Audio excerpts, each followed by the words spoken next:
end of the world. I could feel all this death. Everything they've built will fall! And from the ashes of their world, we'll build a better one!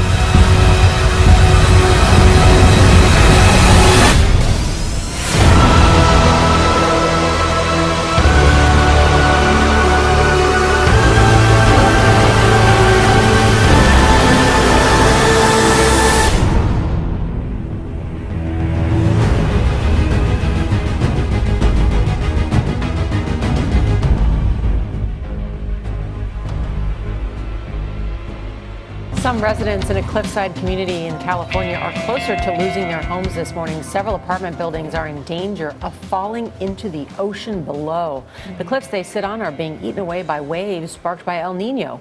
John Blackstone met frustrated residents in Pacifica to find out how they are coping.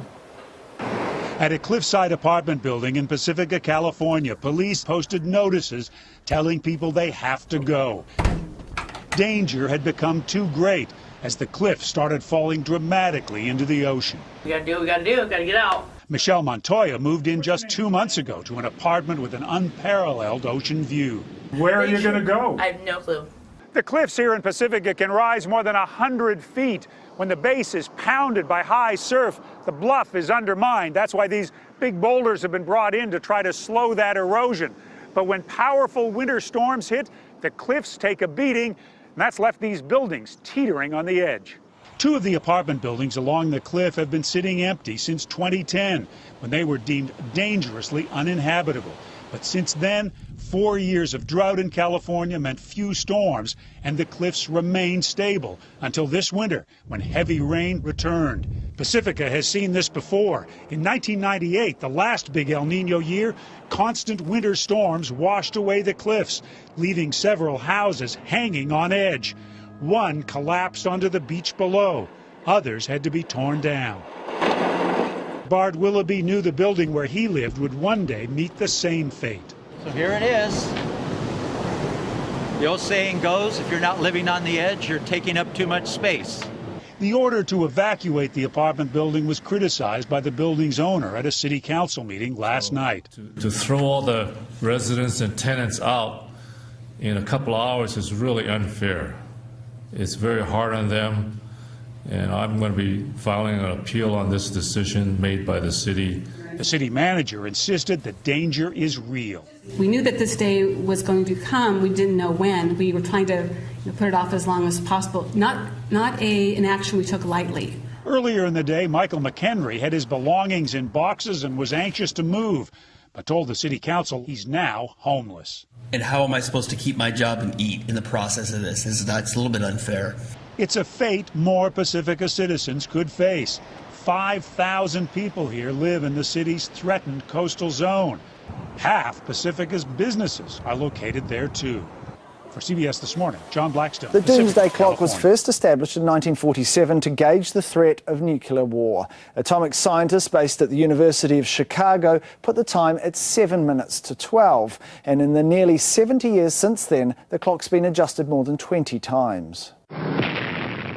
In 1953, in response to the successful testing of hugely powerful hydrogen bombs by the US and Soviet Union, the clock hand was moved to just 2 minutes to 12, the closest it has ever stood to midnight. Following a ban on atmospheric nuclear tests in 1963, the threat eased and the clock hand retreated to 12 minutes to midnight. The 1980s, though, saw the threat level again rise as the Soviet Union invaded Afghanistan and Cold War tensions reached new heights. In 1984, the clock was set to 3 minutes to midnight. But that was soon to change with the fall of the Berlin Wall in 1989, followed by the breakup of the Soviet Union. In 1991, the clock hand was moved back to 17 minutes to midnight, reflecting unprecedented peace and cooperation between the superpowers. Since the 1990s, the clock's hands have moved largely in one direction, towards midnight, arriving last year at 11:57, 3 minutes to the top of the hour. The reason? Continuing nuclear proliferation, the threat of climate change, and potentially harmful new technologies such as genetic modification or synthetic biology. Last year, we've seen North Korea resume nuclear bomb tests and confirmation that 2015 was by far the hottest year on record. Both those factors have the potential to move the clock's hands once again, closer to midnight.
Thousands of fish have frozen to death in coastal areas in southwest China's Guangxi-Zhuang Autonomous Region following the worst cold snap to hit China in decades. Zheng Liangbin, who works at a fishery in Guangxi's city of Qinzhou, has hired 10 people to help him salvage dead tilapia from his pond. The fish have frozen solid. Zheng said the cold snap caused him to lose 30 tons of tilapia worth over $30,000 US. It rained over the weekend. All the fish froze to death. We saw the weather report and thought it would be okay if just rained for one day. But the temperature dropped to just 0 and 2 degrees Celsius this time. Tilapia cannot survive at temperatures below 6 degrees Celsius. It's hard to sell the fish now. I can only sell the fish as fodder. Guangxi has lost 609 tons of fish since January 26th due to the cold snap. The region has assembled experts to clean up the dead fish and disinfect the ponds. Days of heavy rains and cold weather in the Gaza Strip brought misery to the poor families. 100 homes in the southern Gaza Strip town of Rafah Sabhi were badly affected by the downpours, with rainwater leaking inside. Several areas in central and northern Gaza Strip were also affected by the heavy rains and coldness. Traffic in some areas of the blockaded enclave have come to a standstill due to the floods. Most people stayed indoors, and schools and universities are closed. The ministry said they will ask for help from the Ministry of Defense. They will ask for 200,000 soldiers to help health inspectors going from house to house in Brazil to look for breeding sites of these mosquitoes. It's the kind of action that has been done over the last few years. You know, in 2015 it was there was a record number of dengue fever cases also, and so at that moment the army had already been called in to help. So what they're doing is to enlarge the numbers and try to get this more widespread around Brazil, not only checking for the breeding sites, but also telling people about the dangers of the Aedes aegypti and of the Zika virus. It's in the plans also to distribute insect repellent to pregnant women, particularly poor pregnant women around Brazil. But this is also in discussion. You know, Minister of Health has made this request to the Minister of Defense. They don't have an answer yet whether these soldiers will be available. They're also still negotiating with insect repellent producers to try and get to terms that would allow the government to distribute this to pregnant women all over the country. We have also to remember that Brazil is in a moment of tightening its budget. The government has been promoting many cuts in budgets, including Ministry of Health. So, of course, this does not make it any easier to act when they are trying to face a serious epidemic like the Zika virus right now. And it's also important to notice that Carnival is coming up in about a couple of weeks, and there is concern by health experts that the big crowds that form in different parts of Brazil could help spread the virus, and also people traveling around could take it to new regions. For example, the worst affected area, the Brazilian Northeast, is also the place where there are some of the biggest carnival parties in the country. Thousands of people go to these regions, and they could bring the virus back to southern Brazil, where it's still not that prevalent. And then, of course, the Olympics coming up later this year. The government has played down the risk, saying it's going to be winter time when there is less proliferation of mosquitoes. But, well, it does make sense to some extent. But also in 2015, we had record numbers of dengue fever cases, even during winter. So it's not really that is a solution. What they say is that they will be inspecting all Olympic facilities very thoroughly in the months leading up to the event here in Rio de Janeiro. Paulo Cabral, CCTV. A deadly shootout in Oregon overnight could help end the occupation of a federal wildlife refuge by armed men. Their leader, Ammon Bundy, is among 5 people arrested by the FBI and Oregon State Police after a traffic stop. Officers shot and killed one person, the group's spokesman. 3 other members were arrested separately. It is not clear how many people are still holed up at the Malheur National Wildlife Refuge. Carter Evans is in Burns, Oregon. Carter, good morning. Good morning. For weeks, authorities have taken a hands-off approach to this occupation, but that changed on Tuesday. Bundy and his followers were headed to a town meeting when they were stopped by police. It's unclear who fired first. This video shows FBI agents and police intercepting militant leader Ammon Bundy and several other militia members on an Oregon highway, not far from where they've occupied federal land since the start of the year. Shots were fired, Bundy was arrested, and his brother Ryan was shot but has non-life-threatening injuries. This is about your freedom to move about this country. Lavoy Finicum, a spokesman for the protesters, was killed in the shootout, according to Ammon Bundy's father, Cliven, who spoke with CBS station KOIN. Ryan Bundy had been shot in the arm. Lavoy Finicum had been murdered, cold-bloodedly murdered. In an interview recorded Monday, Finicum described a change in how authorities were approaching the 25-day occupation. They have become more hardened, and when they step out of their vehicles, now they're stepping out with their rifles. Last night, heavily armed officers stood guard outside a hospital believed to be holding one of the militia members. At least 8 people connected to the armed protest were arrested Tuesday on federal felony charges of conspiracy to impede officers. This is the Constitution.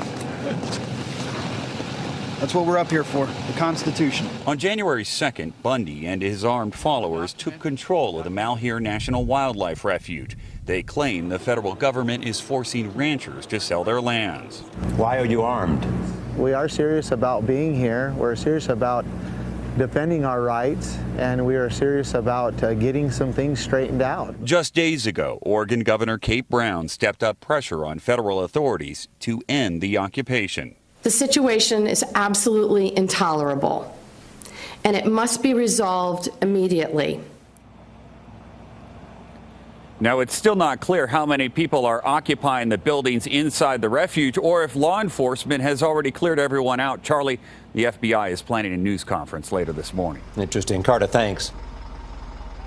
Well, right now, we're about 100 yards away from the refuge where the last remaining militia group members are holding their ground over at the refuge. It all came to a head late Tuesday afternoon when Ammon Bundy and some of his top-ranking officials left the refuge scheduled meeting in John Day. It's a town about 100 miles north of the wildlife refuge. That's when federal authorities made their move. One man was killed and 8 others in total were arrested. Coin 6 has learned that Lavoy Finicum, arguably the number 2 guy in all of this, was the one who was killed, but that is yet to be confirmed by authorities, although I can say that Finicum has said many times that he would rather die than go to jail. All of the arrested are facing federal conspiracy, felony charges, and one thing that's also important to understand in all of this is that Bundy and his followers frequently left the refuge throughout the occupation, coming and going as they please, so it really wasn't out of the ordinary for them to think that they could just get in a truck, leave for a meeting, and come back. They've done that several times over the last couple of weeks, but this time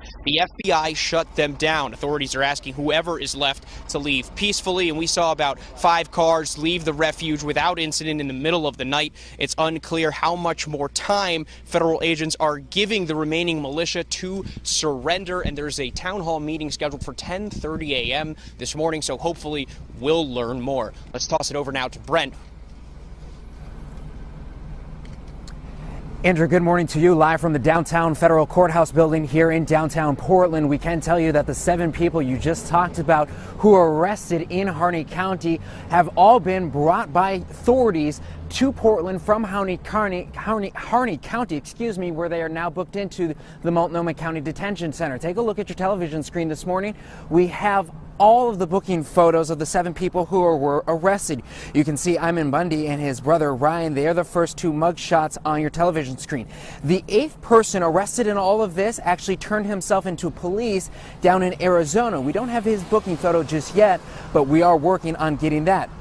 All 8 people arrested face 1 count of conspiracy to impede federal officers by using force, intimidation, or threats. That is a federal offense. Now, we don't know exactly when all of the people who were arrested will be in court. We expect that likely to happen sometime this afternoon, but again, we are working with the U.S. Attorney's Office and the U.S. Marshals Service to get you more information.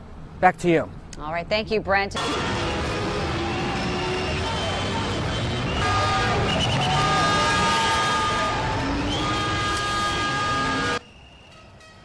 Police have fired tear gas to disperse taxi drivers who blocked key roads and set fire to tires.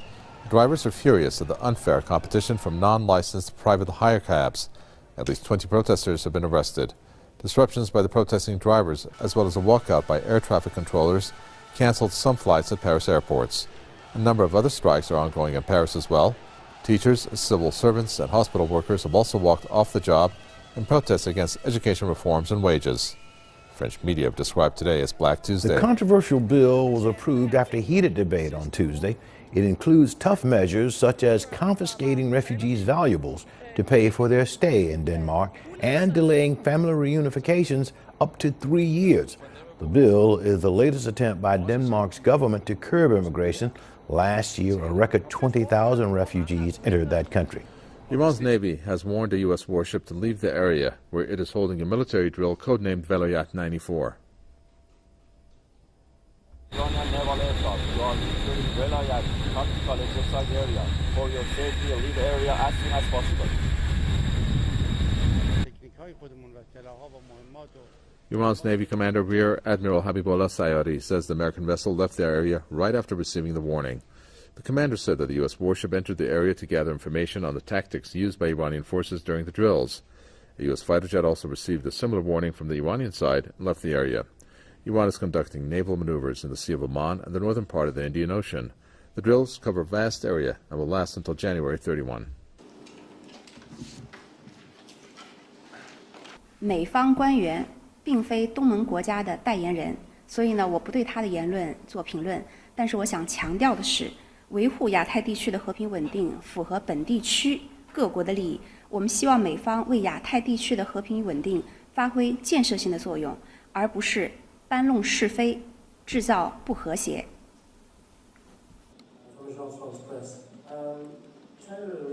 Kvitashvili said the epidemic threshold was surpassed in 18 of the country's 24 regions. Between early October 2015 and the end of January this year, more than 2.6 million cases have been reported. That is about 6% of the country's population. And earlier, the Health Ministry said most of the cases were caused by H1N1 strain, the so-called swine flu. Most schools and kindergartens have been closed since January the 16th, and people have been asked to wear protective masks in public places. Important health alert. The Pinellas County Health Department is taking an aggressive approach to stop the spread of chickenpox at Plum Elementary School in Clearwater. They're telling parents with kids who have not been vaccinated to keep them at home. ABC Action News anchor Lindsay Logue is live at Plum Elementary School right now. And Lindsay, this is not a suggestion. These school officials say these kids will not be allowed at school. Yeah, Dia, that's right. And any child who is not vaccinated who comes to Plum Elementary School will be isolated, and the school will call mom and dad to come and pick them up. So far, there have been 8 confirmed cases of the chickenpox here at the elementary school, and the majority of those cases, those students were not vaccinated, either for religious or medical reasons. The other children who haven't been vaccinated, they're being told to stay home for 21 days. That's the time it takes for symptoms to begin showing. Chickenpox is highly contagious. It's spread through the air and physical contact. The Pinellas County Health Department says cases are on the rise, 38 in all last year. Again, unvaccinated children are being asked or being told to stay home for the next 3 weeks. Any child who does get the first round of the chickenpox vaccine, they may return to school here immediately. Live in Clearwater, Lindsay Logue, ABC Action News. It's more so just hurt for our kids. New at 11 tonight, a big decision affecting hundreds of students and parents. 2 local Catholic schools will now be closing their doors for good. That news coming just a short time ago. This is still a developing story. Glad you're with us tonight. I'm Ann Craig. And I'm Darren Kramer. We first told you at 6 tonight that these 2 schools were facing closure because of financial trouble, and the final decision was announced tonight at a meeting with parents. Those 2 schools are St. Vincent de Paul in East Haven and St. Gabriel in Milford. Our Noel Gardner was at that meeting tonight at St. Vincent's and talked to those upset parents. Teachers found out tonight the schools were closing, and so did the parents. They tell me they were blindsided. No one here knew it. Teachers didn't know it. They found out today, and it's a shame. East Haven parents who have kids enrolled at St. Vincent de Paul are outraged the school is closing. It's so sad because it's like a family. You don't want, it's not just about the school, it's the teachers, the families that participate, the kids. It's just sad. It's disappointing. It was an archdiocese/parish decision where it comes down to being ashamed that they just don't want to continue in education when they know this school is ranked best in this county. Parents are reacting after learning the school's fate at a meeting tonight with the pastor and parish. It's disappointing. We don't have the answers. I don't know where my kid's going to go. Outraged, hurt, and just more so just hurt for our kids. Because now we have kids in here that have been in for a few years. Now they have to go to a new school, meet new friends. St. Gabriel's School in Milford is also closing. The Archdiocese of Hartford telling News 8 the decision was up to the parish because they're parish owned. The parish's decision to close both schools was due to fiscal deficits and the downturn in enrollment. It's upsetting, and I think I'm more upset at the gross mismanagement of the finances and how come this has never been audited. No one's ever looked at the books. And then to turn around and say, oh, we're going to close the school. According to the parish, there are 11 Catholic schools in the south central part of the state where parents can send their kids. I am going to question whether or not I'm going to send my child to a Catholic school. Both schools will close by the end of this school year. Reporting in East Haven, Noel Gardner, News 8.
here on Broward College's North Campus. Now you can see right behind me a couple of cars, one rolled over on the other, and over here you can see a truck flipped over. Now this is because a tornado touched down on campus here. I'm here with a professor, Philip Bockers. He was actually in the building right next door to this parking lot.